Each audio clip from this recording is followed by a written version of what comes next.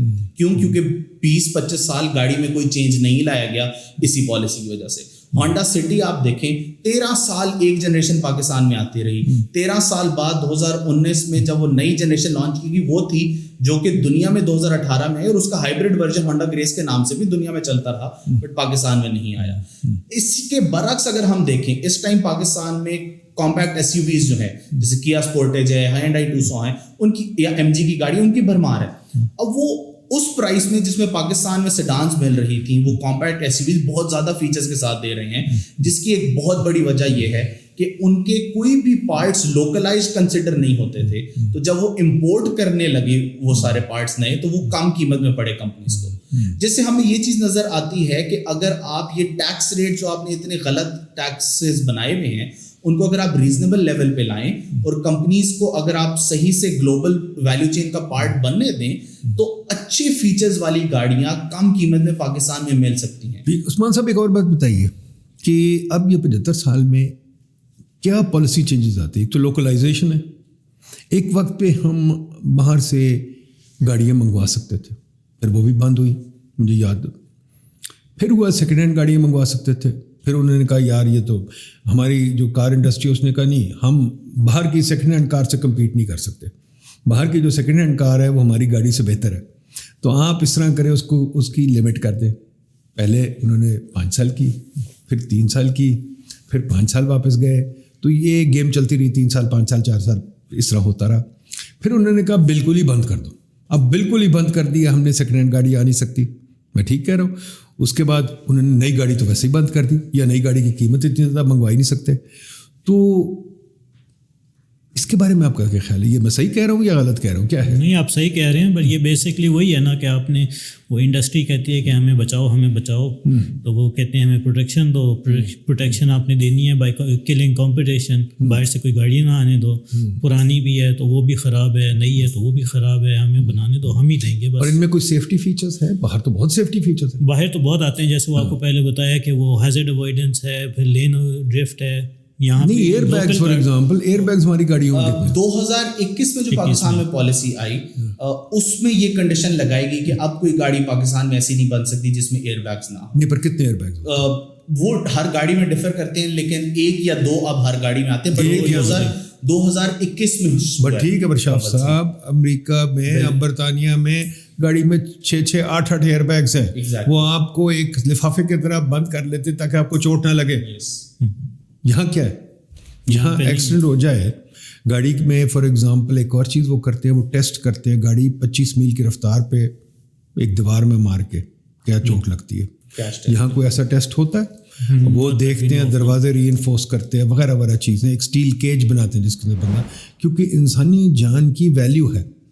خیر ہمارے ایک بات ہے, انسانی جان کی ویلیو کیا ہے؟ ہم سارے فارغ ہیں, کوئی کام تو کرتے نہیں ہیں, تو کیا ویلیو ہے, تو کیا فرق پڑتا ہے؟ ٹھیک ہے, بٹ یہ بات بتائیے اب ایک اور چیز کہ اگر یہ ہم اس پالیسی کو چینج کریں تو اول تو میرا خیال ہے ہمارے حکمرانوں میں اتنا ہمت ہی نہیں ہے کہ اس کو ریویو کرے. کوئی ریویو اس کو کر رہا ہے؟ کوئی ریویو کرتا ہے؟ کیوں عثمان صاحب؟ ہم نے خود جی ریویو اس کا کر رہے ہیں. نہیں, پر حکومت میں کوئی ریویو کرتا ہے؟ حکومت میں کوئی چانس ہے ریویو کا؟ حکومت میں ریویو ہمیں نظر نہیں آ رہا, کیونکہ ہم نے دیکھا پالیسیز کے نام چینج ہوئے, لوکلائزیشن کے بعد ڈیلیشن پروگرام کے بعد ٹیرف بیس سسٹم, لیکن اس کے پیچھے جو آپ کہہ سکتے ہیں کہ جو ایکچوئل پالیسی ہے وہ ہمیشہ سے سیم رہی. اور یہ اس کے لیے میں یہ کہتا ہوں کہ مسئلہ یہ ہے آن اے لائٹر نوٹ کہ ہمارے پالیسی میکرز, ڈیسیجن میکر جو ہیں وہ 4 ایونیوز میں پھنس کے رہ چکے ہیں. مارگلا ایونیو, کانسٹیٹیوشن ایونیو, جناح ایونیو اور فیصل ایونیو. کہ وہ مارگلا ایونیو میں اپنے گھر سے نکلتے ہیں, کانسٹیٹیوشن ایونیو دفتر میں جاتے ہیں, فیصل ایونیو کے پاس وہ اپنی جناح ایونیو کے ارد گرد ریسٹورینٹ سے کافی پیتے ہیں, فیصل ایونیو کے پاس سنڈورا سے شاپنگ کر کے پھر گھر چلے جاتے ہیں. اور عوام کو انہوں نے گیٹ لگا کے جن کے لیے فیصلے کرنے ہیں بند کر دیا اس جگہ سے کہ یہ ریڈ زون ہے. تو وہ جو پالیسی میکرز کا اور جن کے لیے فیصلہ ہو رہا ہے ان کا ڈسکنیکٹ ہے. ان کے مسائل جب تک وہ نہیں سمجھیں گے, سرکاری گاڑیوں میں, سرکاری پیٹرول میں پھرنے والے یہ نہیں سمجھ سکتے. اس پہ شاف صاحب مجھے ایک اور چیز کا خیال ہے, am I wrong, اس سب سے بڑا بائر ان گاڑیوں کا سرکار ہے؟ Well, actually we don't know, but it's quite likely that is true. سب سے بڑا بائر تو سرکار ہی ہوگا نا, کیونکہ لوکلی کوئی اتنی بڑی گاڑی تو نہیں, مطلب ان سینس سرکار تو میرے خیال ہزاروں گاڑیاں سال کی لے لیتا ہے. بالکل, گورنمنٹ ایک میجر بائر ہے. اگر ہم دیکھیں پاکستان میں سال میں جب بھی ہماری پروڈکشن پیک کی ہے تو وہ 2-2.25 لاکھ گاڑیوں تک گئی ہے. اور اس 2-2.25 لاکھ میں اگر ہم دیکھیں تو ظاہری بات ہے بہت ساری گاڑیاں جو ہیں وہ سرکار خود لیتی ہے, بہت ساری گاڑیاں پرائیویٹ بزنسز اور فرمز ہیں وہ لیتے ہیں. کیپیسٹی ہماری انسٹالڈ کیپیسٹی پلانٹس کی جو ہے وہ تقریباً 5 لاکھ کے پاس چلی گئی ہے. بنتی کتنی ہے؟ بنتی پیک پہ بھی اس کی ہاف بنتی ہیں. اور وہ بھی آپ کو, جیسے میں بازار میں جاتا ہوں, میں سیل فون خریدنا, مجھے ایک دم لے کے آ جاتا ہوں, وہ نہیں ملتا. آپ کو بک کرانی پڑتی ہے. بلکہ میں نے ایک دفعہ ٹرائی کیا, میں نے کہا مجھے گاڑی چلانے تو 2 چلانے بھی نہیں دیتے, پتہ بھی نہیں چلتا کہ گاڑی کیا خرید رہے ہو. وہاں مجھے یاد ہے باہر جب میں تھا, چاہے دبئی ہو, چاہے امریکہ ہو, چاہے ولایت ہو, چاہے جرمنی ہو, کچھ آپ جائیں, آپ اسے کہتے ہیں میں نے گاڑی ٹرائی کرنی ہے, وہ آپ کو گاڑی ٹرائی کرنا, چاہے آپ خریدیں نہ خریدیں گاڑی ٹرائی کرنے دیتا ہے. یہاں تو ٹرائی بھی نہیں کر سکتے. بالکل, یہاں کنزیومر ویلفیئر نہیں ہے. اور یہی کہ اگر آپ گاڑی لینے جائیں تو پہلے آپ کو کہا جائے گا کہ 6 مہینے کا ویٹ ہے, 9 مہینے کا, اور وہ بھی یہ نہیں کہ اتنے میں آئے گی یا نہیں, ایک وہ انسرٹنٹی. پھر آپ کو جو یہ ڈیلر شپس ہیں وہ جان بوجھ کے مائل کرتی ہیں, جو اون منی بلیک پریمیم کا کیا کہ ایک گاڑی کھڑی ہے, آج انوائس اس کی 50 لاکھ ہے, آپ 54 لاکھ دے دیں, 4 لاکھ اوپر, اور آج ہی لے جائیں گاڑی. تو وہ گاڑی اون منی پہ لے جاتے ہیں, اس میں ان کا بھی شیئر, ان کے ساتھ انویسٹرز ہوتے ہیں. سو آپ اگر نئی گاڑی لینے جا رہے ہیں جس کو ہم کہتے ہیں 0 میٹر گاڑی, تو وہ 0 میٹر گاڑی آپ کو کبھی نہیں ملے گی. 0 میٹر گاڑی. اور جب میں باہر شاید میں نے کہا چاہے دبئی ہو چاہے کوئی دنیا کی کیا کہتے ہیں کنٹری ہو, وہاں 0 میٹر گاڑیاں سامنے کھڑی ہوتی ہیں جیسے کپڑے نہیں جیسے آپ کرتا لینے جاتے ہو کھڑی ہوتی ہیں, آپ اسی وقت چلا کے لے آئیں, کوئی نہیں ویٹ نہیں کرنا پڑتا. تو یہاں تو مسئلہ یہ ہے کہ اگر آپ 3-4 مہینے ویٹ کریں تو عجیب چیز ہے. اچھا آخر میں ایک اور بھی بات بتا دیں جاتے جاتے, ہم ٹرکنگ انڈسٹری کو بھی تو پروٹیکٹ کرتے ہیں. ٹرکس ہمارے پاس کتنی بنتی ہیں یا بسیز, اور ان کی بھی تو پروٹیکشن ہے. ان کی ہے. اب پاکستان میں دیکھیں پہلے تو ہم دیکھتے تھے بسوں کا جو حال تھا خاص طور پہ وہ کافی کمزور حالت تھی, لیکن پھر ایک ہمارے پاس فورن پلیئر آئی ڈائیوو کی شکل میں, جنہوں نے جو ہماری روڈ ٹرانسپورٹ ہے بس انڈسٹری کی اس میں ایک انہوں نے نئی سروس شروع کی, اور ہم نے دیکھا گریجولی اگر ہم نے اس مارکیٹ کو اس کمپٹیشن کو چلنے دیا تو ڈفرینٹ کمپنیز نے جب وہی میئرز اڈاپٹ کیے تو آج ڈائیوو سے انہوں نے مارکیٹ شیئر جو ہے وہ چھین لیا ہے. بالکل, اور اسی کے پیچھے ہمارے ابھی جو بسیں اور جو ٹرک آتے ہیں ہمارے یہاں, جی وہ لمیٹڈ ہیں ہمارے پاس. ابھی تک میرا خیال ہے ہمارے ٹرک تو 10,000 بھی نہیں بنتے شاید کے لیے. بالکل ہم نے ان کو پروٹیکشن دی ہوئی ہے. جی میجر آپ کا بائر اس میں کیونکہ گورنمنٹ اور آرمی ہے, لیکن اس میں اب کچھ جیویز ہوئی ہیں, لیکن وہاں پہ اتنی ڈیمانڈ بڑھنے کے باوجود, جس وجہ سے میں بس سروس اس کو لنک کر رہا تھا کہ ڈیمانڈ بڑھنے کے باوجود بھی ہمارے وہاں پہ وہی سملر مسائل ہیں جو کہ ہمارے کار انڈسٹری میں ہیں, کہ ہماری کچھ جیویز ہوئی ہیں یہاں پہ یوٹانگ اور ماسٹر کی, جس سے ہم شاید کچھ بسز اسمبل کر لیتے ہیں, بٹ کیپیسٹی آج بھی نہیں بڑھی, گلوبل ویلیو چین میں ہم پارٹ نہیں بنے. اور ٹرک انڈسٹری میں بھی اسی طرح ہمارے پاس کچھ کمپنیز ایگزسٹ کرتی ہیں جس میں ہینو ہے, 1-2 اور کمپنیز ہیں, بٹ کیپیسٹی آج بھی لمیٹڈ ہے. وہ انڈسٹری کے شاید جس میں ہم ایکسپورٹ کر سکتے تھے. لمیٹڈ کا کیا مطلب ہوا اشاف صاحب؟ دیکھیں پروڈکشن لمیٹڈ ہے. نہیں پروڈکشن ہمارے پاس کیا ہے, 10,000 کوئی آج کل کی دنیا میں میرے خیال 10 بھی نہیں بنتے, 6-7 ہزار ٹرک بنتے ہیں. یار یہ تو بات کرنے کے لائق ہی نہیں ہے, اس کو کیپیسٹی کہنا غلط بات ہے, یہ تو ایک مذاق ہے. تو میں جو حیران ہوں کہ یہ قوم اتنی حس اور اتنی سوتی قوم ہے. سارے لسنرز پلیز سنیں, سامعین ناظرین جو بھی کہتے ہیں, آپ لوگ اتنے بے حس کیوں ہیں؟ حکومت اتنی بیوقوفیاں کری جا رہی ہے, اور ایک حکومت نہیں, ہر حکومت نے کیا, مارشل لا اور ڈیموکریسی ہر کسی میں اتنی ہمت نہیں یا انٹلیکچوئل کیپیسٹی نہیں کہ وہ بیٹھ کے اس پرابلم کو سمجھ سکیں اور ان سے نیگوشیٹ کر سکیں. ہر فارن انویسٹر ہمیں آ کے وہ پتہ نہیں کیا کچھ کر جاتا ہے, اور ہم اس کے لیے ریڈ کارپٹ بچھاتے رہتے ہیں, آ جاؤ. ہم سوچتے نہیں فارن انویسٹر کوئی ہمارا بیلی نہیں ہے, ہمارا باپ نہیں, کچھ نہیں, اس نے آنا ہے اپنے پروفٹ بنانے کے لیے. اب ٹویوٹا ہونڈا ہمیں 3rd ریٹ گاڑیاں بیچتی ہیں, ہائیبرڈ نہیں بناتی, کچھ نہیں کرتی, ہم ان کے نیچے لیٹے ہوئے. خدا کے واسطے جاگے, اپنے حکمرانوں سے پوچھیں, PID جو باتیں کر رہا ہے اس کو سنیں اور سوچیں کہ ہمیں یہ کام کرنا چاہیے کہ نہیں کرنا چاہیے. ہمیں فارن انویسٹر کو کیا اس کو اتنی اوبھگت کرنی چاہیے, یا ہمیں اس کو کہیں بھائی تو ایکسپورٹ کر کے دکھا, اگر نہیں ایکسپورٹ کرتا تو کوئی ضرورت نہیں, چلا جا. یہ ہمارا منترا ہونا چاہیے, تبھی ہوگا اگر آپ لوگ بولیں گے. بہت شکریہ. PID پھر آپ کے پاس حاضر ہوگا اور چیزوں کے ساتھ.